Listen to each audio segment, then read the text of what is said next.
ಮತಿಯ ಚೂರು ಇರದ ಧರಿಗೆ ಪುಣ್ಯಧಾರೆಯೊಲಿವ ಯಾಗ ಕಿಡಿತ ಜನ್ಮ ಸಫಲವೇ ಅರೆ ನೋರ್ಮಗಾನ ಭಜಿತಲ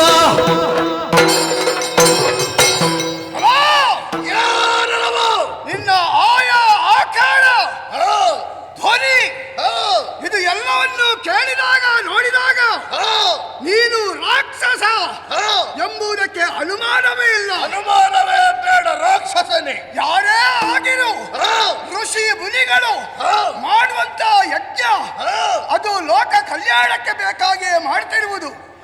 ಅದನ್ನು ಆಕ್ಷೇಪ ಮಾಡುವಂತ ಅಧಿಕಾರ ಯಾರಿಗೂ ಇಲ್ಲ. ಸಾಧ್ಯವಾದರೆ ಸಾಕಷ್ಟು ನಾವು ಉಪಕಾರವನ್ನೇ ಮಾಡಬೇಕು ಹೊರತು ಅದಕ್ಕೆ ವಿಘ್ನವನ್ನು ತರಬಾರದು.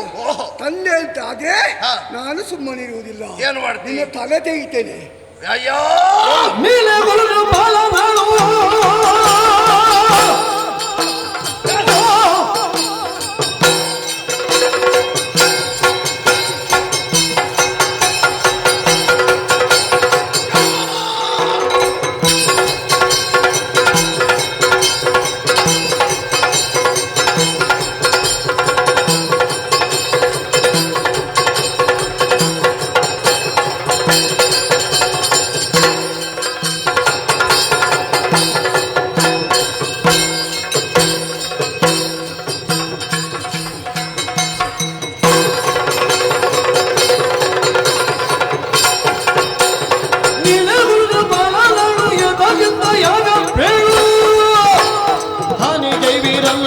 ವಸ್ತುವೆಲ್ಲವ ಏನೋ ಋಷಿಮುನಿಗಳನ್ನು ಪೀಡಿಸುತ್ತಿರುವಂತಹ ಸಂದರ್ಭ ಮಧ್ಯಪ್ರವೇಶ ಮಾಡಿದಿ. ಹೌದು. ಇಬ್ಬರೂ ಕೂಡ ಇರುವಂತಹ ಸಂದರ್ಭ ಮಧ್ಯಪ್ರವೇಶ ಮಾಡುವುದಕ್ಕೆ ನಿನಗೆ ಅವಕಾಶವನ್ನು ಕೊಟ್ಟವರು ಯಾರು? ಅಯ್ಯೋ ಏನ ಸರಿಯಾಗಿ ನೋಡಿದೆ ಎಂದಾದರೆ ಯಾವುದೋ ರಾಜಮನೆತನಕ್ಕೆ ಸಂಬಂಧಪಟ್ಟವನು ನೀನು. ಸರಿಯೋ? ಮಂತ್ರಿ ಆಗಿದ್ದೇನೆ. ಮಂತ್ರಿ ವೀರಸೇನ. ವೀರಸೇನ ಈ ನಾಡಿನ ಹಾ ಮಂತ್ರಿ ಅವರು. ಹೌದಾ? ನಿನ್ನ ವೀರ ಎಷ್ಟು ಅಂತ ನನಗೆ ಗೊತ್ತಾಗಬೇಕು. ಅಯ್ಯೋ ಏನು? ಯಜ್ಞಯಾಗಾದಿಗಳು ಮಾಡುವುದು ಲೋಕಕ್ಷೇಮಕ್ಕಾಗಿತ್ತು ನೀನು ಹೇಳಿದಿ. ಹೌದು. ಅದು ಲೋಕಕ್ಷೇಮವನ್ನು ಮಾಡಬೇಕೆ ಹೊರತು ಯಾವುದೋ ಕುಲಕ್ಕೆ ಮಾರಕವಾಗಬಾರದು. ದೇವತೆಗಳು ದಿನೇ ದಿನೇ ಅಭಿವೃದ್ಧಿಯನ್ನು ಪಡೆಯುತ್ತಾ ಇದ್ದಾರೆ. ರಾಕ್ಷಸರಿಗೆ ಅದು ಕೇಡುಗಾಲ ಎಂಬ ಹಾಗೆ ಭಾವಿಸಿ ನಾವು ಯಜ್ಞಯಾಗಾದಿಗಳನ್ನು ಕೆಡಿಸಿ ಆ ಋಷಿಮುನಿಗಳನ್ನು ಕೊಲ್ಲುವುದಕ್ಕಾಗಿ ಮುಂದಾಗುತ್ತಾ ಇದ್ದೇವೆ. ನೀನು ಹೋಗದಿದ್ರೆ ಅಡ್ಡ ಬಡ್ಡ ಎದ್ದವರು ತಲೆದಿಟ್ಟರು.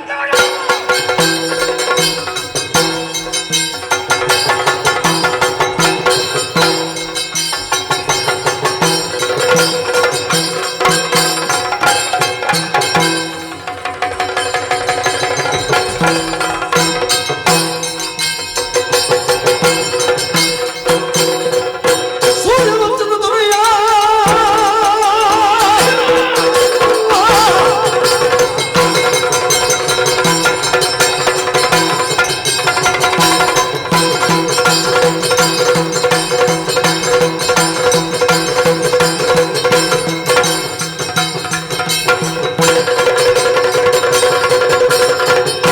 ಸೂರ್ಯವಂಶದ ದೊರೆಯ ಆಳುಗಳು ವೀರನಗುವುದು ನಿಶ್ಚಯ ಹರಲೆ ತಗೊರಕ ವೀರನ ಭಾರಪುರುಷ ಗಂಬೆಯ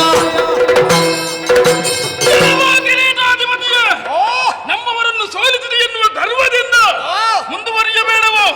ನಿನ್ನ ಮುಂದೆ ಬಂದವ ಸಾಮಾನ್ಯನಲ್ಲ. ಲೋಹಿತಾಕ್ಷ, ನಿನ್ನ ಪರಾಕ್ರಮ ತೋರಿಸ. ತರಳ ನಿನ್ನಯ ತಪಲ ತರಳ ತರಳ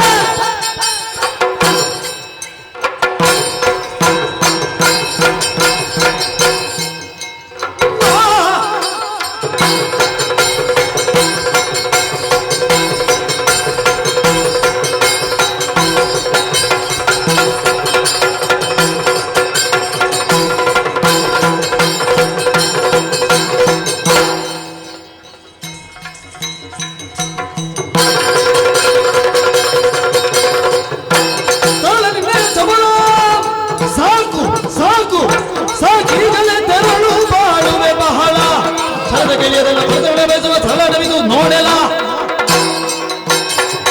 ಎಷ್ಟೋ ಮಂದಿ ರಾಕ್ಷಸ ವೀರರನ್ನು ನೋಡಿದ್ದಾರೆ. ಆದ್ರೆ ಅದರಲ್ಲಿ ನೀನೊಬ್ಬ ಬಾಲಕ. ಹೌದು. ತರಳ ಏನು? ಇನ್ನೂ ಸರಿಯಾಗಿ ನಿಂತುಕೊಳ್ಳುವಂತ ಸಾಮರ್ಥ್ಯ ನಿನ್ನ ಶರೀರದಲ್ಲಿ ಇಲ್ಲ. ಓಹೋ. ತುಂಬಾ ವರ್ಷ ಬಾಳಿ ಬದುಕಬೇಕಾದಂತ ನಿನ್ನ ಈ ವರ್ತನೆ ಮಾತ್ರ ವಕ್ರವಾಗಿದೆ. ಓಹೋ. ಯಜ್ಞ ಇದು ಮಾಡುವುದು ಯಾಕೆ ಗೊತ್ತಾ? ಯಾಕೆ? ಲೋಕಕ್ಕೆ ಒಳಿತಾಗುವುದಕ್ಕೆ. ಅದಕ್ಕೆ ಎಲ್ಲಿಯಾದ್ರೂ ವಿಘ್ನ ತಂದೆ ಅಂತಾದ್ರೆ ಲೋಕಕ್ಕೆ ಒಳಿತಾಗುವುದು ಹೌದು, ನಮಗೆ ಒಳಿತಾಗಲಿಲ್ಲ. ಅದಕ್ಕಾಗಿ ಯಜ್ಞವನ್ನು ಕೆಡಿಸುವುದಕ್ಕಾಗಿ ಬಂದಿದ್ದೇವೆ. ನಿನ್ನನ್ನು ಕೊಲ್ಲುವಾಗ ತಡೆಯುವವರು ಯಾರು? ನಾನು ನೋಡ್ತೇನೆ.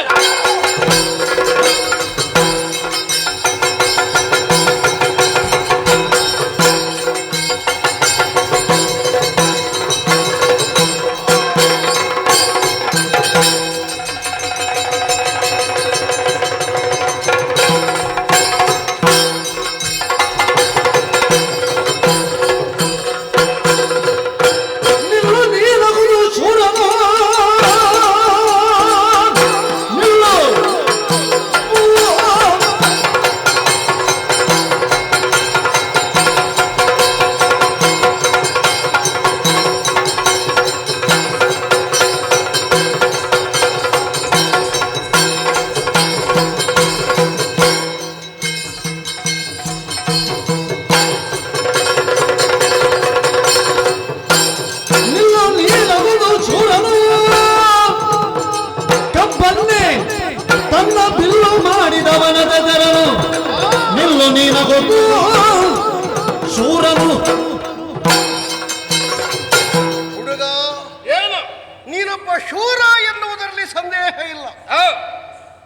ವೀರಸೇನನ್ನೇ ಗೆದ್ದಲ್ಲಿಗೆ ಒಂದರ್ಥದಲ್ಲಿ ಶೂರತ್ವದ ಪಟ್ಟವನ್ನು ನಿನಗೆ ಕಟ್ಟಬಹುದು. ಓಹೋ ಹಾಗೆ ಅಂತ ಆ, ನಾವು ದೋಣಿ ಹಿಡ್ಕೊಂಡು ಹೋಗ್ತೇವೆ ಮಗು. ಅದನ್ನು ದೋಣಿಯನ್ನು ನಡೆಸುವುದಕ್ಕೆ ನಮಗೆ ಒಂದು ಹೊಳೆ ಸಾಕಾಗ್ತದೆ. ಆ, ಆದರೆ ಸಮುದ್ರಕ್ಕೆ ಹೋಗುವಾಗ ಸಣ್ಣ ದೋಣಿ ಸಾಕಾಗುವುದಿಲ್ಲ, ಹಡಗು ಬೇಕಾಗ್ತದೆ. ಓಹೋ ನೀನೀಗ ದೋಣಿ ಹಿಡ್ಕೊಂಡು ಸಮುದ್ರದಲ್ಲಿ ಈಜುತ್ತೇನೆ ಅಂತ ಹೇಳಿದ ಹಾಗೆ ಆ, ಹೊರಟಿದ್ದಿ. ಆ, ಹೊಳೆಯಲ್ಲಿ ಪ್ರಯಾಣ ಮಾಡಿದ ನಿನಗೆ ಆ, ಒಂದು ತೆರನಾದಂತಹ ಗೆಲುವಿನ ಸಿಹಿ ಅನುಭವದಲ್ಲಿ ಇರಬಹುದು. ಆ, ಆದ್ರೆ ಅದೇ ನಿನ್ನ ಕುಟುಂಬದವರಿಗೆ ಆ, ಒಂದು ಶೋಕಾಚರಣೆಗೆ ದಿನಾಯಿತು ಅಂತಾದ್ರೆ ಅದರಿಂದ ನೀನೇನು ಗಳಿಸುವುದಕ್ಕುಂಟು ಉಳಿಸುವುದಕ್ಕುಂಟು. ಓಹೋ ಚಂದದ ದೇಹ, ಆ, ಉರುಟು ಉರುಟು ಉರುಟು ಉರುಟು ಉರುಟು ಆಗಿ ಒಳ್ಳೆಯ ಕಡುಬಿನ ತರ ಇದ್ದಿ. ಹೌದು. 4 ಕಾಲ ಬಾಳಿದ್ರೆ ಏನಾದ್ರೂ ಆ, ಪ್ರಯೋಜನ ಆದೀತು ಅಂತ ನನಗೆ ಅನ್ನಿಸ್ತದೆ. ಆ, ಆದದ್ದರಿಂದ ಏನು ಹಿಂದೆ ಹೋಗು, ಆ, ಸಾಯಬೇಡ. ಅಯ್ಯೋ, ಮರಿ ಸ್ವಲ್ಪ ಅರಸ,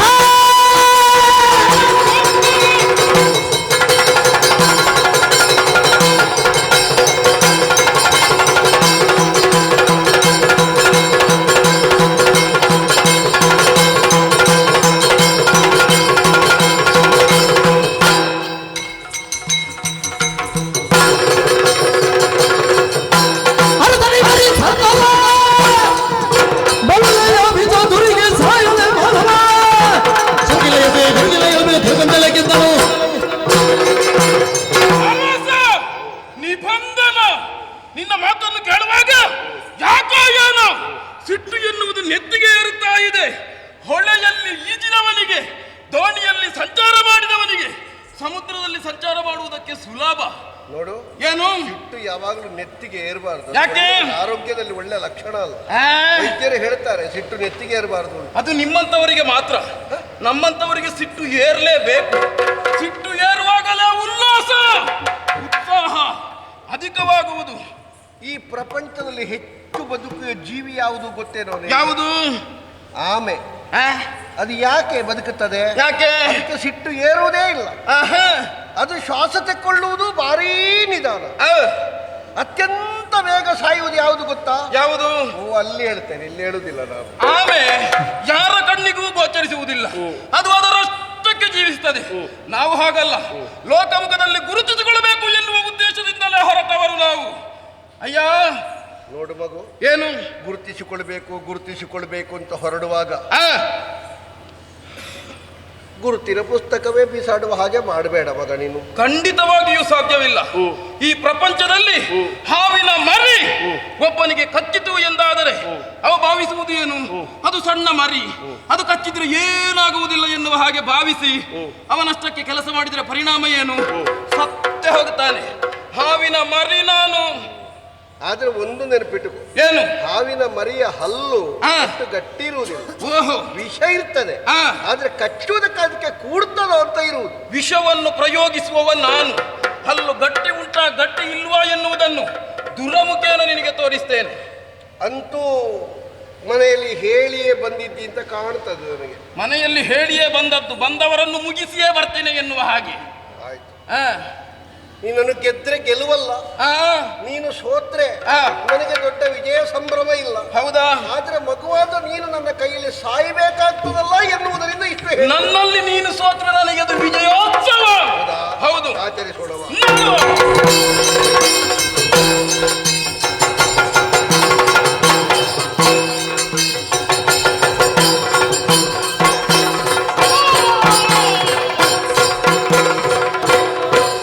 ಎಲ್ಲಯ ಕಣ್ಮಣಿಗೆ ಸಾಗತ ದುರಿ ಗಣ್ಣ ಶೌರ್ಯದ ಗಣಿಯೇ ಕಣ್ಮಣಿಯೇ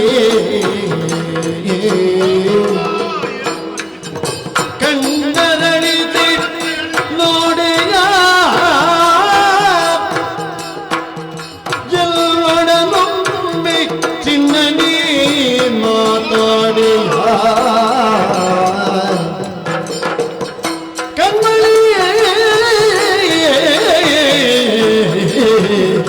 ಏ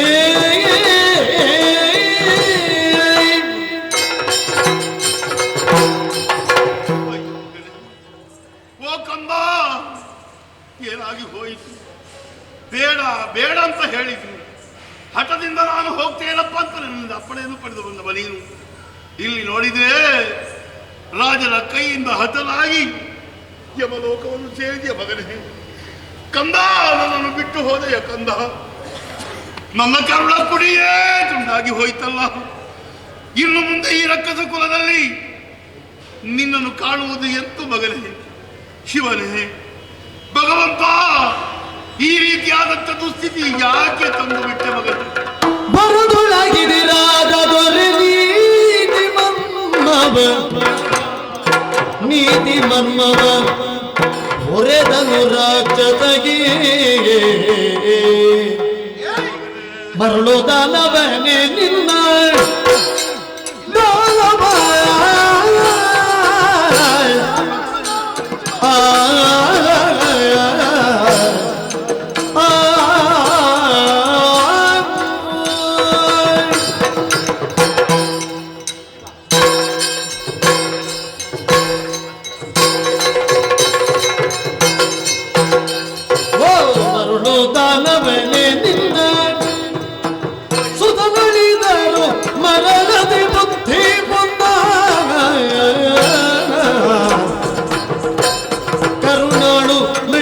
ಕಿಂಕರನಾಗಿ ಬಗೆ ಕರುಣಾಳು ಮಿಡನ ಕಿಂಕರನಾಗಿ ಈ ಬಗೆ ತರವೇನ ಶುಭ ಚಿಂತನ ತರಣಿನ್ನು ತತನ ಮರಳುದನವನೆ ನಿನ್ನ ಸುತ ನಡೆದರು ಮರಣದೆ ಬುದ್ಧಿ ಮುನ್ನ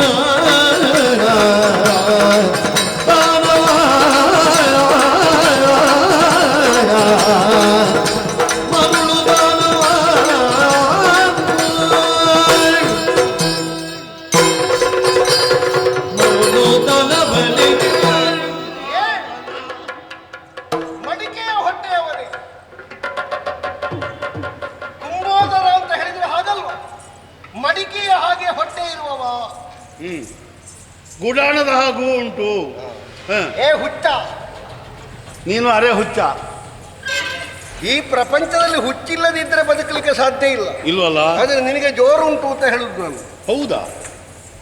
ಹೇಗೆ? ಒಂದು ವಿಷಯವನ್ನು ನಾವು ಆರಂಭ ಮಾಡುವಾಗ ಅದರ ಸಾಧಕ ಬಾಧಕಗಳನ್ನು ಯೋಚಿಸಬೇಕು. ಅರ್ಧದಲ್ಲಿ ನನಗೆ ಹೀಗಾಯ್ತಲ್ಲ ಅಂತ ಯೋಚಿಸುವುದು ಪ್ರಾಜ್ಞರ ಲಕ್ಷಣ ಅಲ್ಲ. ಸಮುದ್ರದ ಬದಿಯಲ್ಲಿ ಮನೆ ಮಾಡುವುದಕ್ಕಿಂತ ಮೊದಲು ಯೋಚನೆ ಮಾಡಬೇಕು. ಅಲ್ಲಿ ಮನೆ ಮಾಡಿದರೆ ನಾಳೆ ಏನಾದೀತು?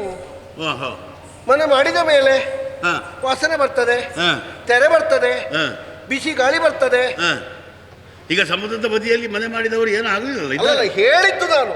ಅವರಿಗೆ ವಾಸನೆ ಬಂದು ತಡೀತಾರಲ್ಲ. ಅಲ್ಲ ಅಲ್ಲಂತಲ್ಲ, ಎಂತದಲ್ಲ.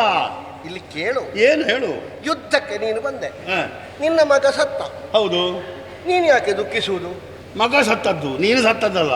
ಯುದ್ಧ ಅಂದ್ರೆ ಏನು? ಯುದ್ಧ ಅಂದ್ರೆ ಯುದ್ಧವೇ, ಕದನ.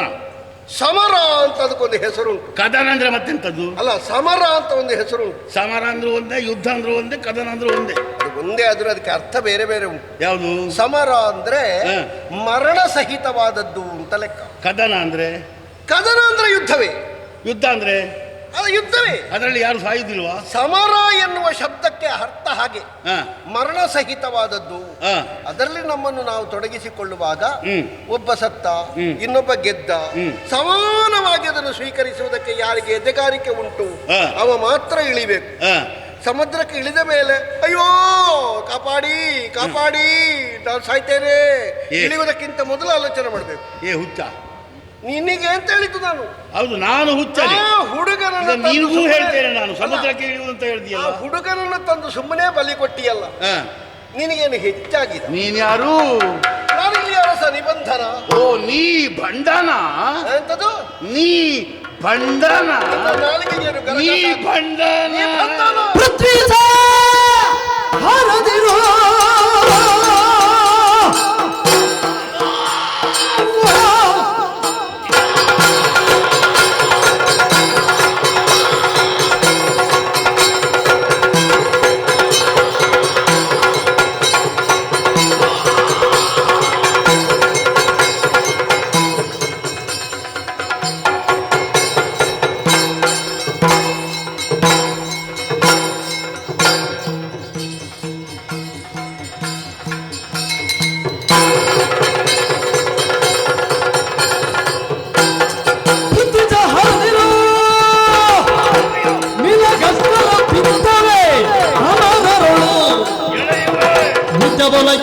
ಬೇಡವೆನ್ನದ ಯಾಗದರ್ಥವೇನದ ತಿಳುವು. ಪೃಥ್ವೀಶ, ನಿನಗೇನು ಮಹಾಯುದ್ಧ ಮೈ ಮೇಲೆ ಬರ್ತಾನೆ ನಿನಗೆ? ಹೌದು ಬರ್ತಾರೇನು? ಏನು ಎಂತದ್ದು? ಹೌದೇನು? ಅಲ್ಲ ಏನಿಲ್ಲ, ಒಂದು ನಾ ಕೇಳಿದ್ದು ನಾನು. ಏನಿಲ್ಲ. ಹೌದೇನಾ? ನೀನು ಮತ್ತೆ ತೋಡು ದಾಟಿದ ಹಾಗೆ ಮಾಡ್ತೀನಿ. ಹೌದಾ? ನನಗೂ ಹೇಳಬಹುದಿತ್ತು, ಬೇಡ ಹೇಳುದಿಲ್ಲ. ಹೇಳು ಹೇಳು. ಅಕ್ಕದಲ್ಲಿ ಯಾಕೆ ನಿಲ್ಲಿಸುವುದು? ಅದನ್ನು ಕೊಂಡೋಗಿ ಇಲ್ಲಿ ಹಾಕಿ ಕೊಟ್ಟು ಎಲ್ಲಿಯೂ ಹಾಕಲಿಲ್ಲ. ಈಗ ನೀನು ಪೃಥ್ವೀಶ, ಹೌದು. ನೀನು ಈ ರೀತಿಯಾಗಿ ಹಾರಾಡಬಹುದೇ?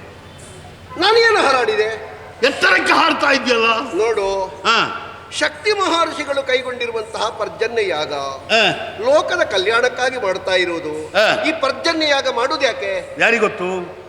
ಅದೇ ಗೊತ್ತಿಲ್ಲ ನಿನಗೆ? ಅದೇ ಗೊತ್ತಿಲ್ಲ. ನಮಗೆ ಯಾಕೆ ಬೇಕು ಅಂತ ನಾ ಹೇಳು. ಹೇಳ್ತೇನೆ. ಹೇಳು.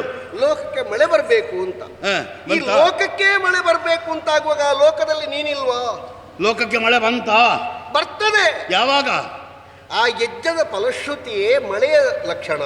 ಅಲ್ಲ, ಶ್ರುತಿ ಅಲ್ವಾ? ಹೌದು. ಮುಗಿಬೇಕು, ಕೊನೆ ಅದನ್ನೇ ಆಗ್ಬೇಕು. ಅರ್ಥದಲ್ಲಿ ಹಾಳು ಮಾಡಿದ್ರೆ ಹಾ, ಈಗ ಮಗುಬೇಕು ಮಗುಬೇಕು ಮಗುಬೇಕು ಅಂತ ಚಿಂತಿಸುವಾಗ ಹಾ. ಗರ್ಭವನ್ನೇ ಕೆಡಹಿದ್ರೆ ಮಗು ಬೇಡ ಅಂದ್ರೆ ಅರ್ಥ. ಬೇಡ ಅಂದ್ರೆ ಮಗು ಬೇಕು ಅಂತ ಎನ್ನುವ ಅರ್ಥಕ್ಕೆ ಮನಸ್ಸಿನಲ್ಲಿ ಇರ್ತದೋ, ಆದ್ರೆ ಈಗ ಬೇಡ ಈಗ ಬೇಡ ಅಂತ ಇರ್ತದೆ.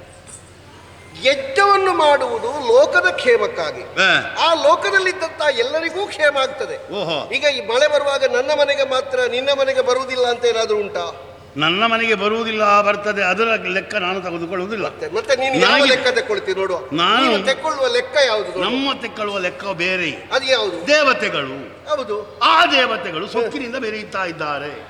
ಅವರ ಸೊಕ್ಕನ್ನು ಅಡಗಿಸಬೇಕು. ದೇವತೆಗಳಿಗೆ ಏನಾಗುವುದಿಲ್ಲ. ಯಾವುದಾಗುದಿಲ್ಲ. ನಾವು ಯಜ್ಞ ಮಾಡಿದ್ದನ್ನು ನಿಲ್ಲಿಸಿ ಹಾ. ಅವರಿಗೆ ಹವಿಸ್ಸು ಕೊಡದೇ ಇದ್ರು ಅವರೇನೋ ಉಪವಾಸ ಬೀಳುವುದಿಲ್ಲ. ಉಪವಾಸ ಬೀಳುವುದಂದ್ರೆ ಯಜ್ಞವನ್ನು ಹಾಳು ಮಾಡಿದಲ್ಲಿಗೆ ದೇವತೆಗಳನ್ನು ಕೆಣಕಿದ ಹಾಗಾಯ್ತು ಅಂತ ಆಗುತ್ತದೆ. ಯಾರು ಹೇಳಿದ್ದು ನಿನಗೆ? ಅದರ ಹವಿಸ್ ಯಾರಿಗೆ ಹೋಗುವುದು? ಏನಿಲ್ಲ. ಅಲ್ಲ ಅಲ್ಲ, ಹವಿಸ್ ಯಾರಿಗೆ ಹೋಗುವುದು? ಹವಿಸ್ಸು ದೇವತೆಗಳಿಗೆ ಹೋಗುದು. ಹಾಗಾದ್ರೆ ದೇವತೆಗಳ ಹವಿಸನ್ನುಂಡ ಮಾತ್ರಕ್ಕೆ ಅಲ್ವಾ ಬೆಳೆಯುತ್ತಾ ಇರುವುದು? ಏನಿಲ್ಲ. ಯಾವುದಿಲ್ಲ.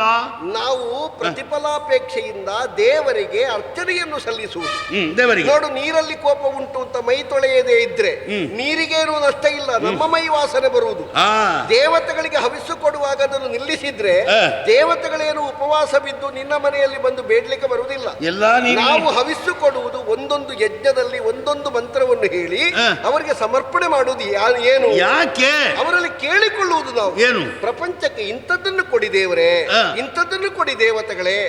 ಆಗ ಅವರು ಒಂದೊಂದನ್ನೇ ಕೊಡ್ತಾರೆ. ನೀವು ಕೊಡದಿದ್ರೆ- ನಮ್ಮದಾದಂತಹ ಪ್ರಾರ್ಥನೆ ಅವರಿಗೆ ಸಲ್ಲದೇ ಇದ್ರೆ ಅವರು ಕೊಡುವುದಿಲ್ಲ. ಈಗ ನಾನು ಯಾಗ ನಿಲ್ಲಿಸುವುದಕ್ಕೆ ಬಂದವ, ನೀನು ಯಾಗ ಮುಂದುವರಿಸುವುದಕ್ಕೆ ಬಂದವ. ಹೌದು. ಈಗ ಯಾಗ ನಡೆಯದಿದ್ರೆ ದೇವತೆಗಳಿಗೆ ಕೋಪ ಬರ್ತದ? ಏನು ಬರುವುದಿಲ್ಲ. ಬರುವುದಿಲ್ವಾ? ಏನು ಬರುವುದಿಲ್ಲ. ಅವರು ಸುಮ್ಮನೆ ಅಲ್ಲಿ ಕೂತ್ಕೊಳ್ತಾರ? ಅವರು ಕೂತ್ಕೊಳ್ಳಿ. ನಮಗೆ ಇಲ್ಲ. ನಮಗೆ ಇಲ್ಲ. ಯಾವುದಿಲ್ಲ? ಏನೂ ಇಲ್ಲ ನಮಗೆ. ಮಳೆ ಬಾರದೇ ಇದ್ರೆ ಅವರು ತಿನ್ನುವುದಕ್ಕೆ ಅನ್ನ ಇಲ್ಲ. ಅವರಿಗೆ ಸರಿಯಾಗಿ ಬದುಕುವುದಕ್ಕಾಗ್ತದಲ್ಲಿ? ಅವರು ಬದುಕುತ್ತಾರೋ? ದೇವಲೋಕದವರಿಗೆ ನಾವು ಕೊಡಬೇಕು ಅಂತ ಇಲ್ಲ, ಅವರಲ್ಲಿ ಉಂಟು. ಹೌದಾ? ಅವರನ್ನು ಪ್ರಾರ್ಥಿಸುವುದು ನಮಗೆ ಬೇಕು ಎನ್ನುವುದರಿಂದ ನಾವು ಕೊಡದೇ ಇದ್ರೆ ಅವರಿಗೇನು ಆಗುವುದಿಲ್ಲ. ನಾವು ಅದನ್ನೇ ಪ್ರಾರ್ಥನೆಯನ್ನೇ ನಿಲ್ಲಿಸುವುದಕ್ಕೆ ಬಂದದ್ದು. ಅದೇ ದೊಡ್ಡ ಕಷ್ಟ ಆಗುದು. ಯಾಕೆ? ಪ್ರಾರ್ಥನೆ ನೀನು ನಿಲ್ಲಿಸಿದ್ರೆ ನಿನಗೊಬ್ಬನಿಗೆ ಕಷ್ಟ ಅಲ್ಲ, ನಿನ್ನ ಕಾರಣದಿಂದ ಪ್ರಪಂಚಕ್ಕೇ ನಷ್ಟ ಆಗ್ತದೆ. ಹಾಗಾಗಬೇಕು ಅಂತಲೇ ನಾನು ಮುಂದಡಿ ಇಟ್ಟದ್ದು. ಕ್ಷೇಮ ಏನದರಲ್ಲಿ? ಕ್ಷೇಮ ಏನಂದ್ರೆ ಒಳ್ಳೆಯದೇ. ಎಂತದೆಲ್ಲ? ನನಗೆ ದೇವಲೋಕ ಬೇಕು ಅಂತಲೇ ನಾನು ಯೋಚನೆ ಮಾಡ್ತಾ ಇದ್ದೇನೆ. ಈಗ ದೇವಲೋಕ ಬೇಕು ಎನ್ನುವುದಕ್ಕೆ ಯಜ್ಞ ನಿಲ್ಲಿಸುವುದು ಯಾಕೆ? ದೇವಲೋಕಕ್ಕೆ ಹೋಗ್ಬೋದಲ್ಲ? ಇಲ್ಲಿಂದಲೇ ಲೆಕ್ಕ ಪ್ರಾರಂಭ. ಯಜ್ಞದಿಂದ ನಾವು ಯಜ್ಞ ಹಾಳು ಮಾಡ್ತಾ ಮುಂದುವರಿತಾ ಹೋದಾಗೆ ಆ ಬಲ ಕುಗ್ಗುತ್ತಾ ಇರ್ತದೆ. ಹಾಗೆ ನಾವು ಮೇಲೆ ಏರ್ತಾ ಇರ್ತೇವೆ. ಅಲ್ಲಿ ದೇವೇಂದ್ರ ನಮಗೆ ಸಿಗ್ತಾನೆ. ಅವನ ಮುಸುಡಿಗೆ ಪಟಕ್ ಅಂತ ನಾವು ಬಡಿತೇವೆ. ಅವ ಪುಸ್ತಕ ಅಂತ ಓಡಿ ಹೋಗ್ತಾನೆ. ಅಲ್ಲಿಗೆ ಪೀಠಕ್ಕೆ ಪಸಕ್ ಅಂತ ನಾವು ಕೂತ್ಕೊಳ್ತೇವೆ. ಏನು ಇನ್ನೊಂದು ಶಬ್ದ ಸೇರಿಸು. ಯಾವುದು? ಬೀಳ್ತೀನಿ ನೀನು. ಆ ಶಬ್ದದ ಜೊತೆಯಲ್ಲಿ ಪುಸ್ತಕ ಅಂತ ಬೀಳ್ತೀನಿ. ಅದೆಲ್ಲ ಬೀಳುವುದಕ್ಕೆ ನಾವು ಹೋಗುವುದಲ್ಲ, ನಾವು ಕೂತ್ಕೊಳ್ಳಿಕ್ಕೆ ಹೋಗುವುದು. ಒಂದು ಹೇಳ್ತೇನೆ, ನೀ ಬಂಧನ ಇಲ್ಲಿಂದ ಹೋಗ್ತೀಯಾ ಅಲ್ಲ ಪೆಟ್ಟು ತಿಂದು ಸಾಯ್ತೀಯಾ? ನಾ ಬಂಧನವೇ ನಿನಗೆ. ಈ ಬಂಧನ ಕಡಲಿನ ನದಿಗಳು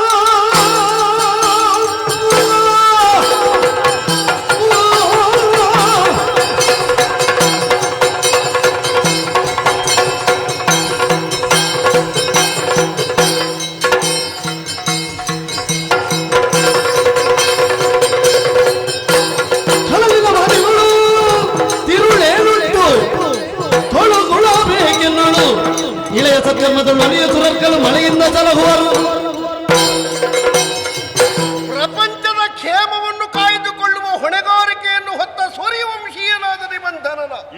ಅರಸೊತ್ತಿಗೆ ಆಳ್ವಿಕೆಯ ಕಾಲದಲ್ಲಿ ಅನರ್ಥದ ಪಿಂಡವಾಗಿ ನೀನು ಕಾರ್ಯವನ್ನು ಪ್ರಾರಂಭಿಸಿದೆ ಅಂತಾದ್ರೆ ಸುಮ್ಮನೆ ಕೂತ್ಕ.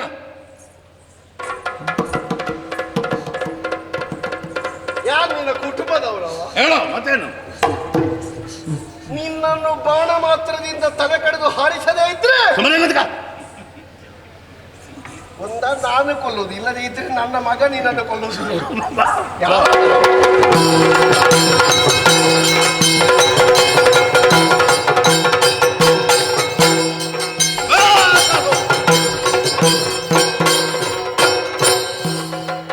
ಇದಾಯ್ತು, ಓಡಿಯೇ ಬದುಕುವುದು ಅಂತ.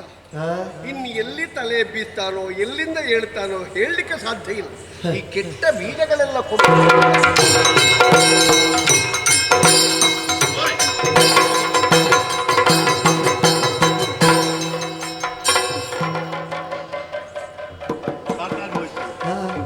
ಮೊದಲೇ ದೇಹ ಭಾರ, ಓಡುವುದಕ್ಕಾಗುವುದಿಲ್ಲ. ಓಡಿದ್ದ ಮತ್ತೆಂತ ನೀವೇ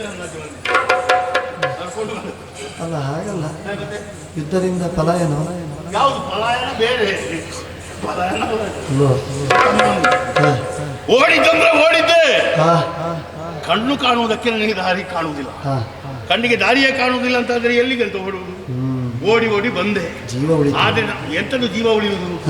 ಜೀವ ಉಳಿಯದಿದ್ರೂ ತೊಂದರೆ ಇಲ್ಲ, ಮಾಡುವ ಕೆಲಸವನ್ನು ಮಾಡಿಯೇ ತೀರಬೇಕು. ಅಂದ್ರೆ ದೂರದಲ್ಲಿ ಕಾಣಿಸ್ತಾ ಇದೆ ವಸಿಷ್ಠಾಶ್ರಮ, ಅದನ್ನೆಲ್ಲ ಹಾಳು ಮಾಡಿಬಿಟ್ಟೆ ನೋಡಿ.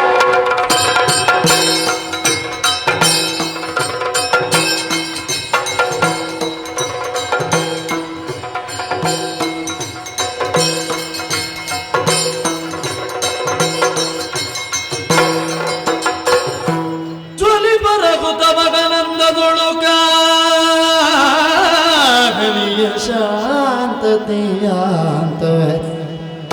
ನೇಸರ ಕುಲಗುರು ವಸಿಷ್ಠ ಮುನಿಯಾಜ್ಞಿಗೆ ಗೈದುಕೊಳ್ಳಿರಲು ವಸಿಷ್ಠ ಮುನಿಯು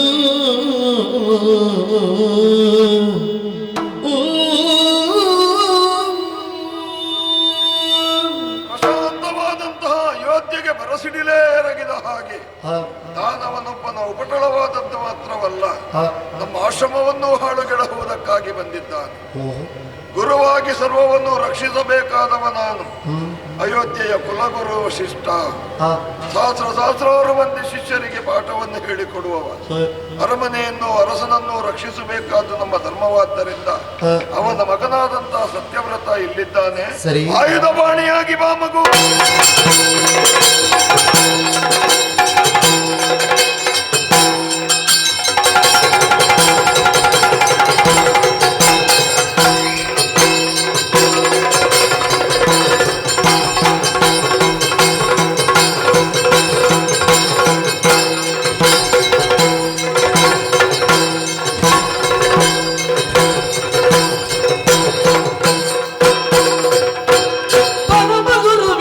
ಚರಪನು ಧರಿಸಿದ ಬರಲಪ್ಪಣಿಯಾಯ್ತೇ